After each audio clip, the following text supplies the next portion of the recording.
Diana Verónica y Tony, la entrevista se sube todos los días a 360podcast.sb, el primer hub de podcast en El Salvador. O puedes volver a escucharla por Spotify, Apple Podcast, Amazon Music, YouTube Music o TuneIn.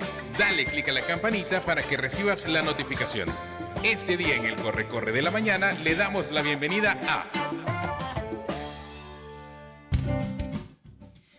Bueno, hasta los Estados Unidos vamos a conversar hoy con nuestro buen amigo Oscar Chacón, asesor de estrategias en Alianza Américas. Hola, Oscar. Buenos días, Oscar. en la distancia. Buenos días para ambos. Ya vi que estaban comiendo y tomando cafecito. Qué bueno. Aquí Sí. estamos con el Cherito Café que te debemos como 10 bolsas, El pero aquí Cherito te las Café. tenemos guardadas. Me las deben con intereses. Bueno, bienvenido, Oscar. ¿Qué tal? ¿Cómo estás? Pues bien, con un clima loco en el área de Chicago. Si estuviéramos en invierno sería un día de frío moderado, pero estamos en primavera. Así es Ajá. que es una locura. ¿Y a qué temperatura andan? Bueno, en Fahrenheit son 45 grados, alrededor de unos, yo diría como 8 o 10 grados centígrados. Está helado. Este ladito. ¿Y hay viento? Anoche hubo mucho viento, hoy no tanto. Bueno, Ok. Hay que- Chicago es la ciudad de La los ciudad de los vientos. vientos, ¿verdad? Por Sí. algo.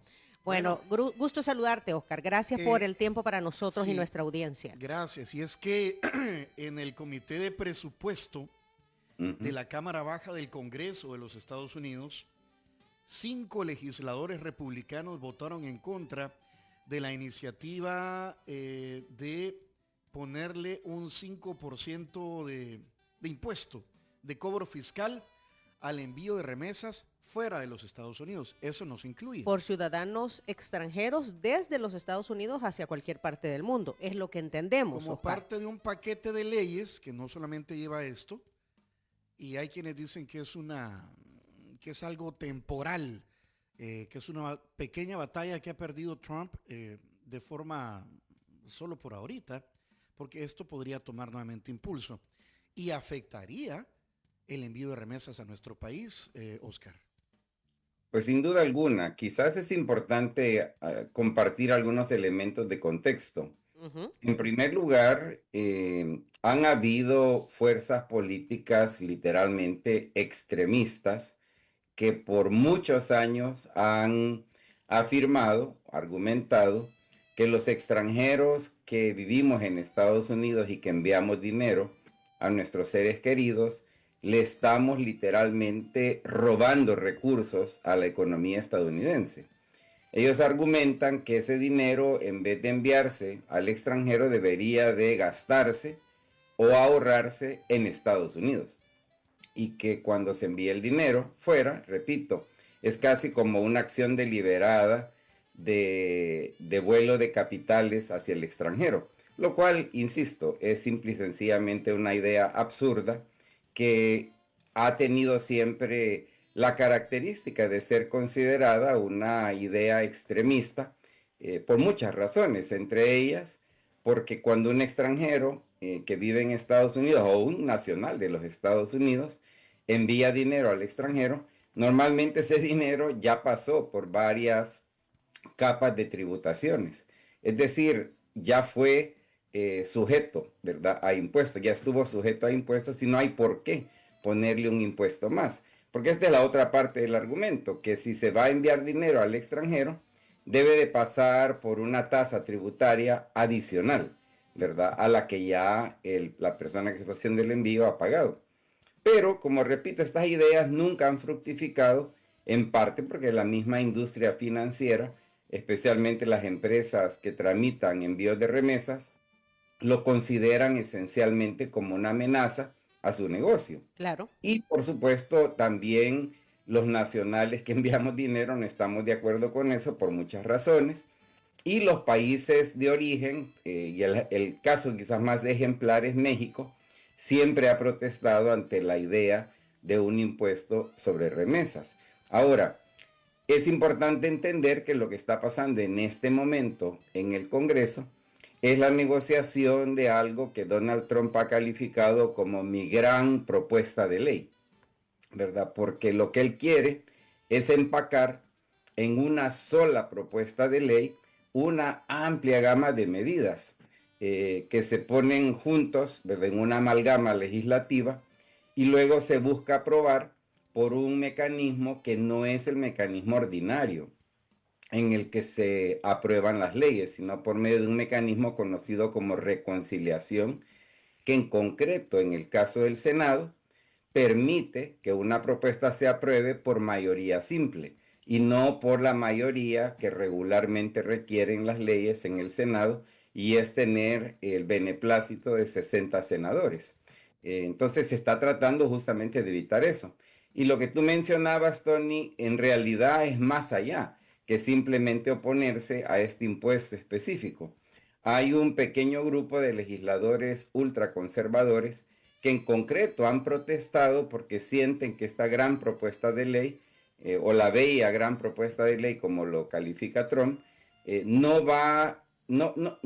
da suficientes recursos ahorrados, ¿verdad? No plantea suficientes recortes de gasto y que por eso no lo pueden apoyar. Y ciertamente la meta que tiene el jefe de la Casa de Representantes es que para el 31 de mayo deberían de haber resuelto estos desacuerdos y permitirle un mes de tiempo para que se discuta y se despeje la barrera del Senado para que Trump pueda firmar esta propuesta de ley el próximo 4 de julio. Ahora, no sabemos con certeza absoluta si esta cláusula que tiene que ver exactamente con remesas va a mantenerse o se va a sacar. Y hay que ser claros, la propuesta es que el envío hecho por toda persona extranjera que no sea ciudadana de los Estados Unidos debería de estar sujeta a una nueva tasa tributaria del 5%.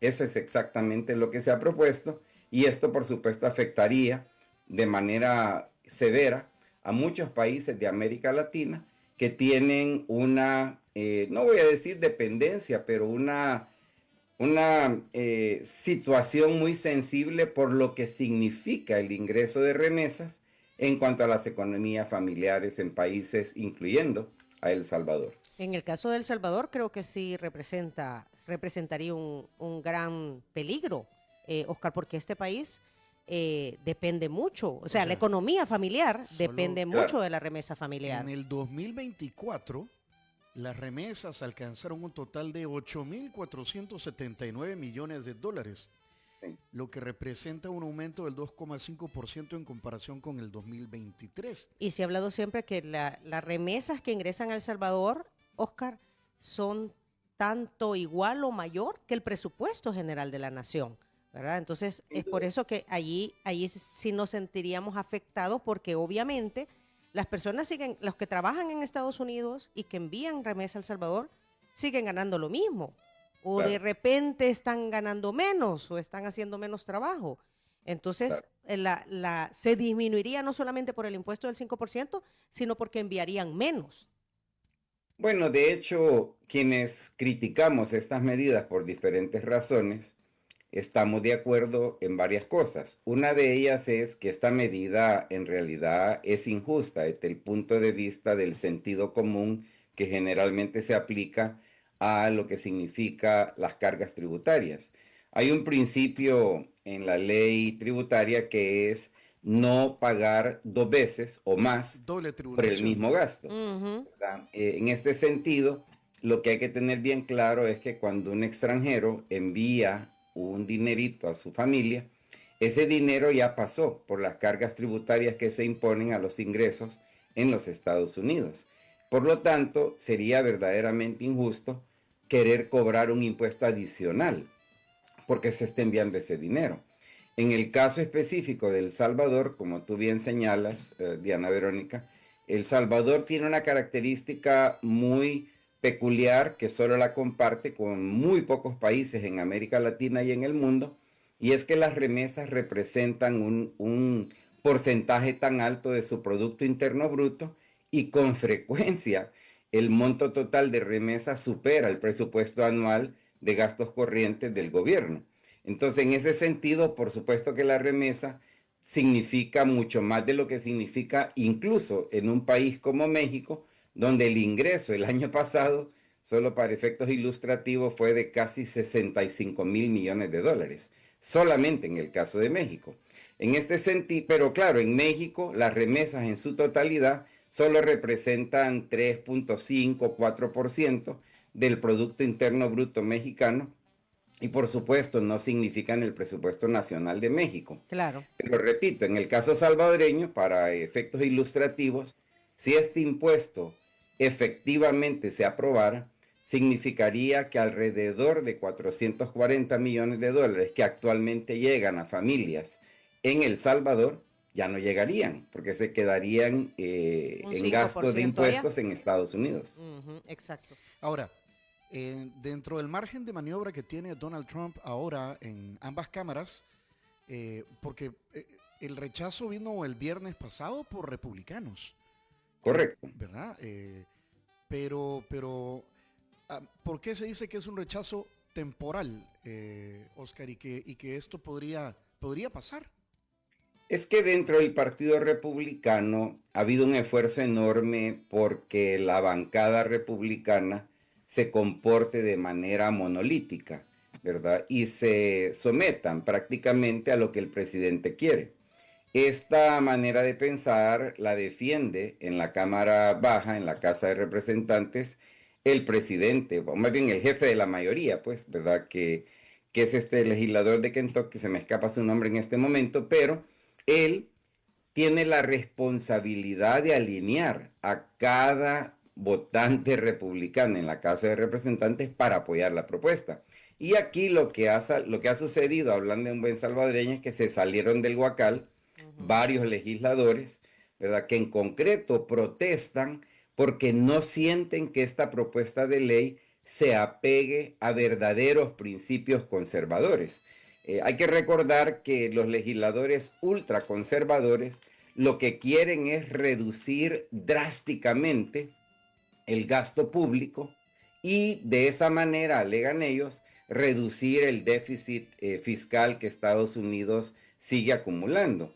Y para dar un ejemplo concreto, la vaca sagrada en esta conversación son los programas de asistencia pública conocidos como Medicare y como Medicaid, que son dos gastos públicos enormes, sin duda alguna, pero que tiene que ver con el porcentaje de población jubilada y tiene que ver con el porcentaje de población que ha sido incapacitada para desempeñarse laboralmente. Entonces, los republicanos ultraconservadores en concreto quieren que este gasto se reduzca de manera drástica y eso le genera problemas a la mayoría de los republicanos porque si esos gastos se recortan, quiere decir que cuando vengan las elecciones del próximo año van a enfrentar votantes enojados por los recortes que han sufrido en cuanto a estos programas de asistencia pública. Entonces, como puedes ver, es una encrucijada, ¿verdad? Porque tiene en este caso el jefe de los republicanos en la Cámara Baja, tiene que reconciliar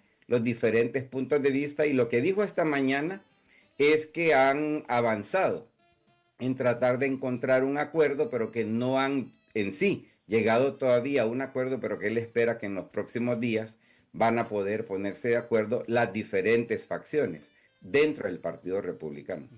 El speaker de la Cámara de Representantes se llama Mike Johnson. Mike Johnson, sí. Es tacaño seguramente. A ver, para hablarlo en salvadoreño, Oscar, el gobierno de los Estados Unidos está buscando bajar gastos, ¿verdad? Y Es eso que no les alcanza. y eso lo están haciendo desde el 20 de enero. El año fiscal para ellos comienza el 1 de septiembre, si no mal recuerdo.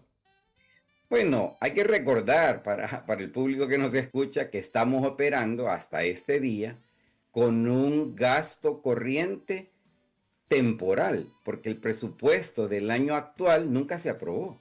Entonces estamos corriendo con lo que llaman una resolución continua, que es básicamente la continuación del patrón de gasto del presupuesto anterior, ¿verdad? Porque Estados Unidos tiene esta característica bastante absurda. El año fiscal comienza el 1 de octubre, pero estamos ahorita ya casi llegando al fin de mayo y no se ha aprobado el presupuesto oficial que entró en vigencia el 1 de octubre del año pasado. Sí, o sea, están corriendo con el presupuesto anterior, ¿verdad? Del año fiscal anterior. del año Así fiscal es, anterior. así es. Ok, Y, sí, Oscar, no, adelante. un dato más que creo que es bien importante señalar. Desde los años de Ronald Reagan, estoy hablando de la década de los 80, los republicanos afirmaban que ellos querían reducir el gasto público y con esa línea de discurso atacaban a los demócratas acusándolos de ser gastadores incesantes, gastadores, vamos a decir, adictos, ¿verdad?, al gasto público. Pero la ironía de las cosas es que las administraciones republicanas que hemos tenido hasta la fecha resulta que gastan más, incluyendo la de Donald Trump en la primera, en el primer término de servicio de Donald Trump. Es decir, que no es verdad que los republicanos gasten menos, ¿verdad? Es una línea más bien de discurso público. Oscar, ya pasaron más de 100 días de la administración Trump 2.0. Ujú. Tiempo suficiente después de tantos anuncios como para que ya, no sé, si los migrantes extranjeros ya se están como reacomodando a esta nueva realidad o todavía hay ese temor del principio, porque entiendo que se ha reducido el paso de al menos salvadoreños por la frontera sur. Bueno, mira, aquí hay que como hablar de dos temas relacionados pero diferentes. Uno es cómo se siente la población extranjera que vive en los Estados Unidos de América. Hay que recordar que los salvadoreños en Estados Unidos aportamos alrededor de 500, 600 mil personas que viven aquí y no tienen protección migratoria. Es decir, es una población considerable, claro, nada como los 8.5 millones de mexicanos que viven en Estados Unidos también sin papeles, ¿verdad? Pero es un número considerable y esas personas ya están viviendo aquí. Ese segmento de la población es un segmento que sigue experimentando mucho temor en su vida cotidiana, precisamente por las amenazas, ¿verdad?, que el gobierno de Trump ha lanzado, amenazas que mayoritariamente no se han cumplido y ellos argumentan, el gobierno de Trump argumenta que no se han cumplido porque no tienen los recursos financieros necesarios para poder impulsar lo que Trump describió en campaña electoral como la campaña de deportaciones más grande en la historia de Estados Unidos. Eso no ha pasado, ¿verdad? Y repito, ellos argumentan que por eso necesitan más plata para el Departamento de Seguridad Nacional para poder impulsar, ¿verdad?, esta campaña prometida pues en campaña por Donald Trump. El segundo factor, Tony, es los ingresos, ¿verdad? Los Estados Unidos por la frontera sur de los Estados Unidos. Ahí lo que estamos viendo es indudablemente un proceso de reacomodo que todavía no se resuelve. Ujú. Lo que sí sabemos es que los datos oficiales sobre enero, febrero y marzo sí indican de que ha habido una reducción considerable en el número de personas que han tenido contacto con la patrulla fronteriza. Porque hay que recordar, o sea, el dato que conocemos es el dato de contactos, o lo que ellos llaman encuentros con la patrulla fronteriza, que nunca han sido encuentros únicos, ¿verdad? Sino que yo, por ejemplo, si soy un extranjero tratando de ingresar a los Estados Unidos, puede que intente entrar 5 veces en un mes Mm. y cada vez es un contacto, ¿verdad? Por eso es que los números de esta fuente de datos siempre hay que verlos con bastante escepticismo. Pero lo que sí sabemos es que el número ha reducido. Ahora, lo que no sabemos y nunca lo hemos sabido es cuántas personas ingresan sin haber tenido contacto con la patrulla fronteriza, que esa es otra historia. Y ahí, repito, simple y sencillamente no sabemos, hay que recordar que la frontera sur de Estados Unidos es sumamente extensa y es imposible vigilarla al 100%. Y lo que sí te puedo decir de manera anecdótica es que hay personas que siguen llegando, ¿verdad?, a los Estados Unidos, porque las causas que les hacen salir de su país, no solamente en el caso de El Salvador, pero muchos otros países de América Latina y el mundo, son las que últimamente empujan a que esta gente busque ingresar. Y eso vamos a ver cómo cambia con el correr de los meses que vienen. Oscar, para actualizar entonces esa información, ¿cuáles son las causas? Porque tú dices, a pesar de todo lo que se está diciendo y haciendo, siguen llegando migrantes de Sí, manera ilegal hacia los Estados Unidos. Correcto. ¿Cuáles son esas causas que siguen siendo vigentes? Y si quiere Bueno, por país, eh, no sé, al es bien menos difícil Centroamérica. decírtelas por país, pero te voy a dar como la causa más universal, Ajá. ¿verdad? Por la cual la gente tiende a irse de su país en busca de mejores horizontes. El problema fundamental común en el mundo, y ciertamente en América Latina y el Caribe, es la falta de oportunidad económica, inclusión social, que hace que mucha gente llegue a un momento en su vida en que topan literalmente con un muro insuperable, porque tienen demasiadas deudas, los ingresos no les alcanzan, los gastos corrientes siguen creciendo. Entonces la gente ve en la migración la última posibilidad para tratar de salir adelante. A eso súmale factores como por ejemplo el cambiante patrón climatológico que tiende a expresarse en desastres naturales cada vez más severos. Súmale también la inestabilidad política que también es real en muchos países de América Latina, donde lamentablemente no se garantiza los derechos, la seguridad pública de las personas, y esto hace que también la gente tienda a querer irse. Está también el factor de unificación familiar. Hay Ujú. muchas personas que tienen, vaya, por ejemplo, a la esposa o el esposo ya fuera del país, pero la otra parte de la pareja y los hijos siguen en el país de origen y quieren estar juntos.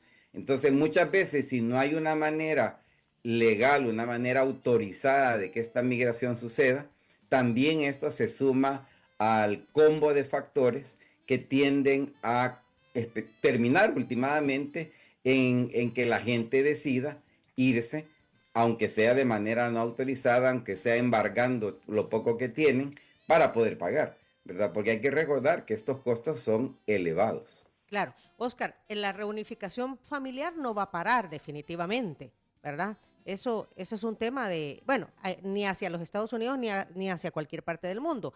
Correcto. Pero ¿qué tanto se están utilizando los caminos legales? Porque unos meses atrás conversábamos con otro exfuncionario que reside en los Estados Unidos y Ujú. decía de que muchos salvadoreños, por el caso de El Salvador, muchos de ellos no, a ver, no querían seguir los atajos legales, los caminos legales porque son caros, como tú lo has dicho, o mejor dicho, no es que sean caros, sino que cuestan dinero, Ujú.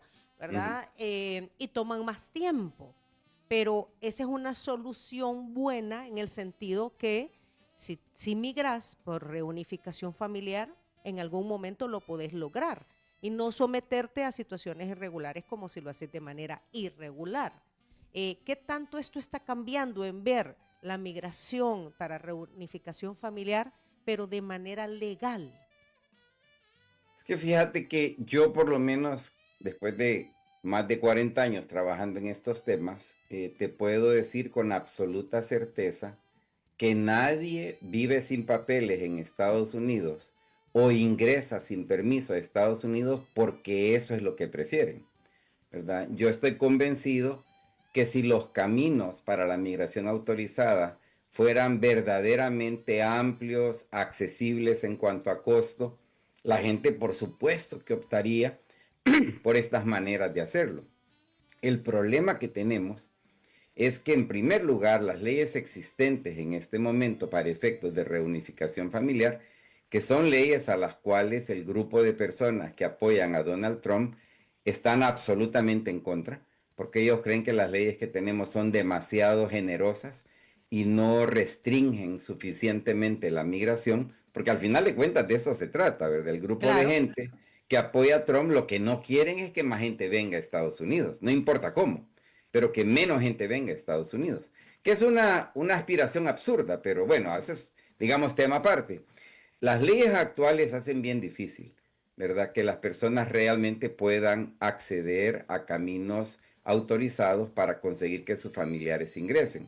Por decirte algo, las listas de espera, a menos que seas tú la persona cónyuge de un ciudadano de los Estados Unidos, pueden ser largas, ¿verdad? Las líneas de espera, años. 10 Y años por lo esto, menos, ¿verdad? ese es un, no, no, depende de qué estamos hablando. Por ejemplo, si tú eres la esposa o esposo de una persona que es residente permanente de Estados Unidos y esa persona presenta una solicitud en beneficio tuyo, puede demorar 3, 4, 5 años la solicitud.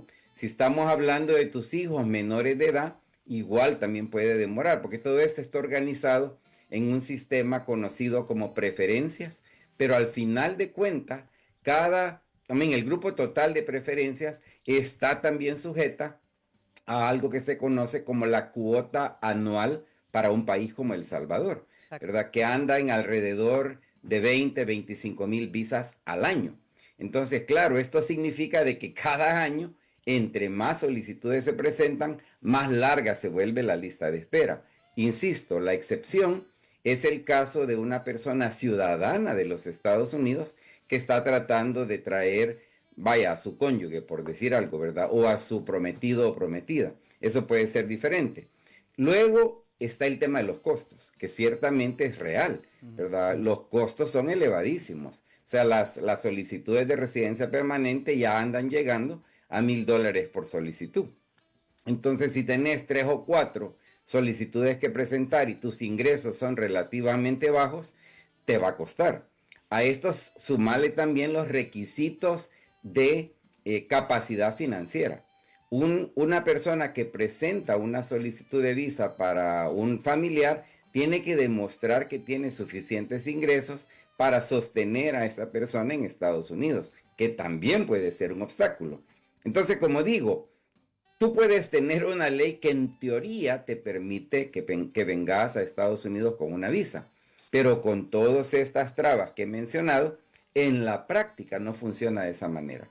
Y luego, para las personas que no tienen vínculo familiar, realmente hay muy pocos caminos para la migración autorizada, que es una de las cosas que intentó hacer la administración demócrata anterior, quizás no de la mejor manera, creando programas conocidos como ingresos temporales humanitarios, o lo que en inglés se conoce como parol, ¿verdad? Que son visas que únicamente permiten que tú ingreses a Estados Unidos y ya en Estados Unidos puedas definir si hay maneras en que tú te puedas quedar utilizando los caminos ordinarios.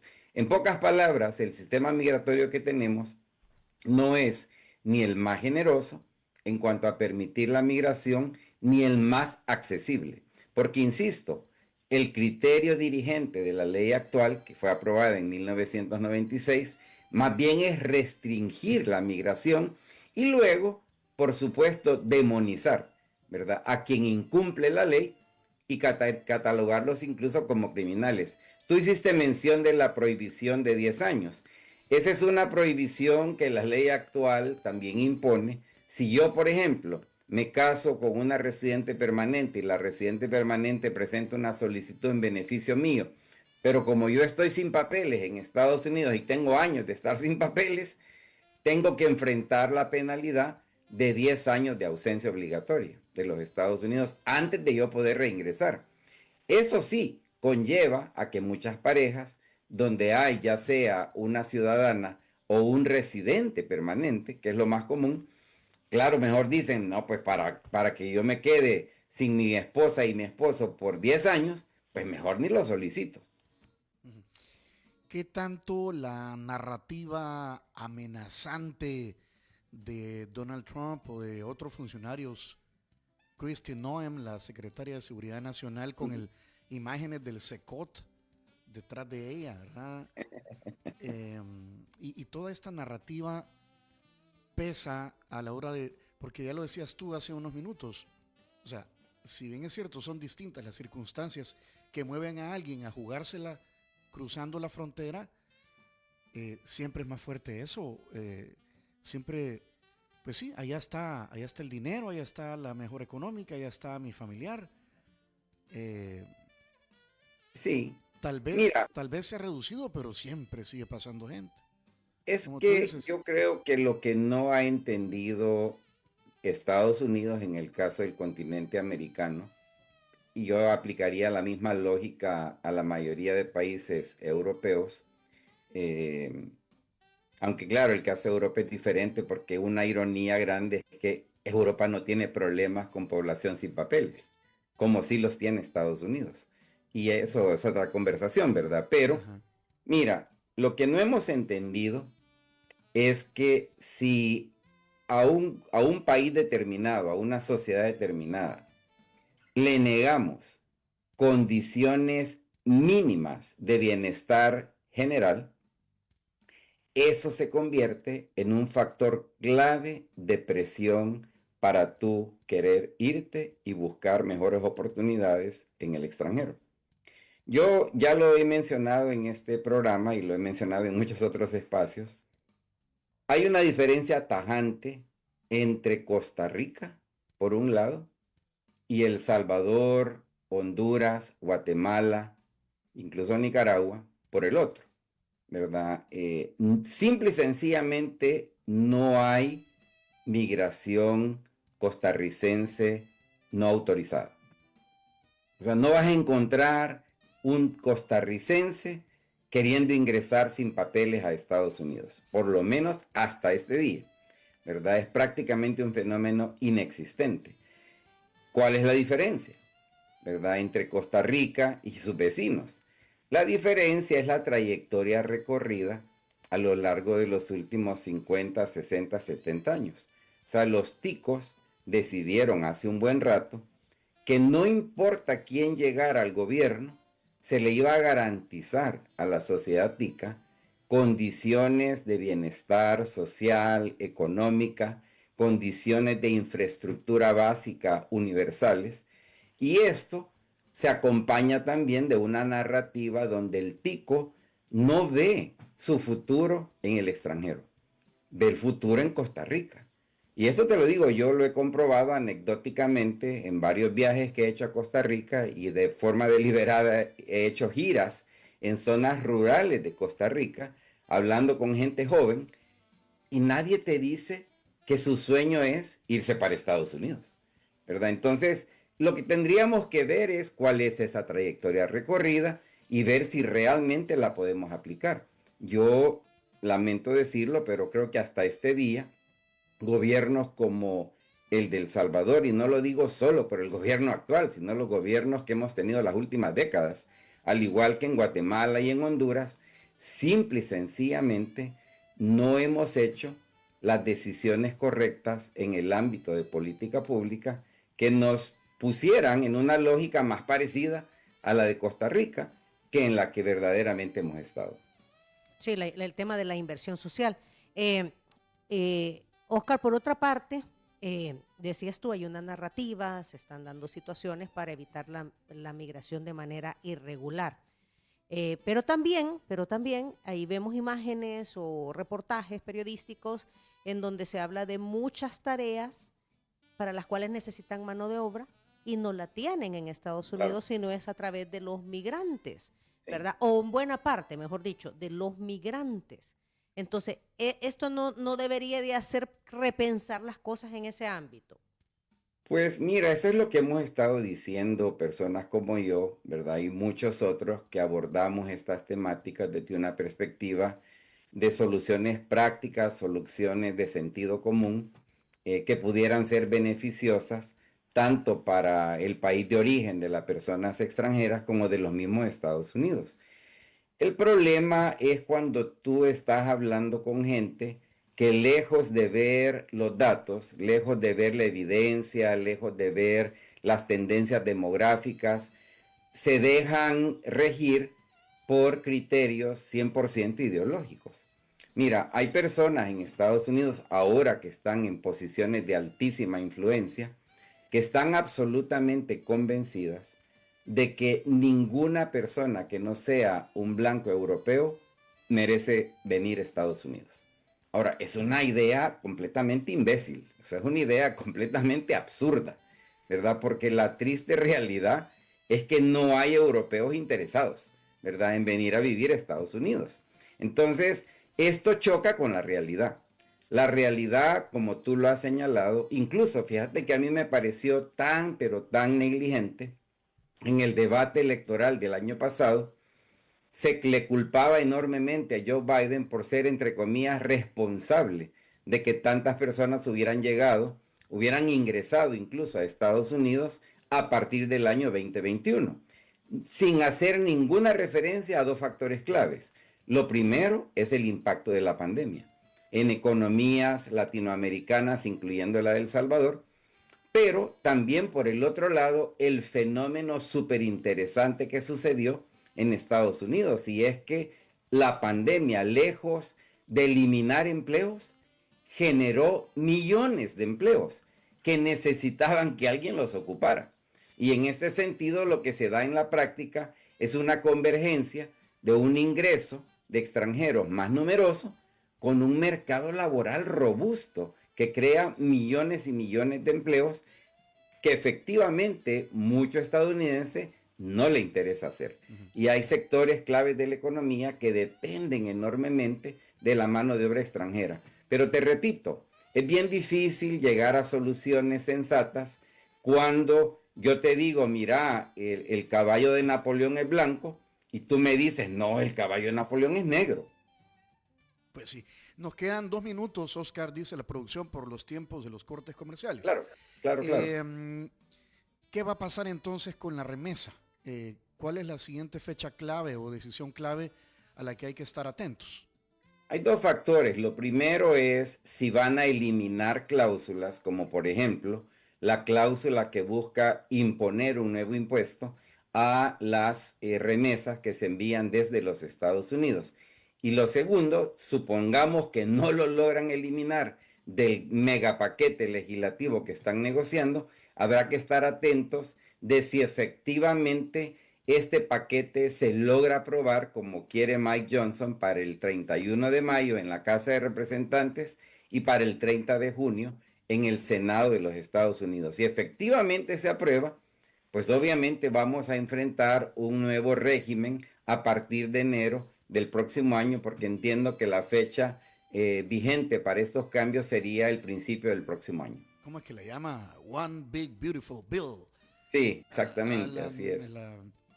Mi propuesta. única bella propuesta. Bueno, Oscar, qué gusto, como siempre. Gracias por ponernos en contexto esta noticia, porque aquí, o sea, el titular es las remesas están en peligro y en efecto. Es que, pues sí, es que la propuesta ahí está. Lo que pasa es que la han detenido, como dice Oscar, ¿verdad? Y estará conversándose y etcétera, etcétera, pero la propuesta ahí está. Claro. O sea, la propuesta es 5% a las remesas de ciudadanos no estadounidenses hacia cualquier parte, ¿verdad? De personas extranjeras que no son ciudadanas de los Así es la Estados cosa, Unidos. personas extranjeras que no son ciudadanas hacia cualquier parte del mundo. Correcto. Sí. Ok. Bueno, muchísimas gracias, Oscar. Al contrario, cuídense mucho. Buen día para ustedes. Aquí te esperamos. A seguirse abrigando y aquí estamos esperando con tu cherito café. Perfecto. Bueno. Abrazos. Si quiere volver a escuchar esa entrevista, atención.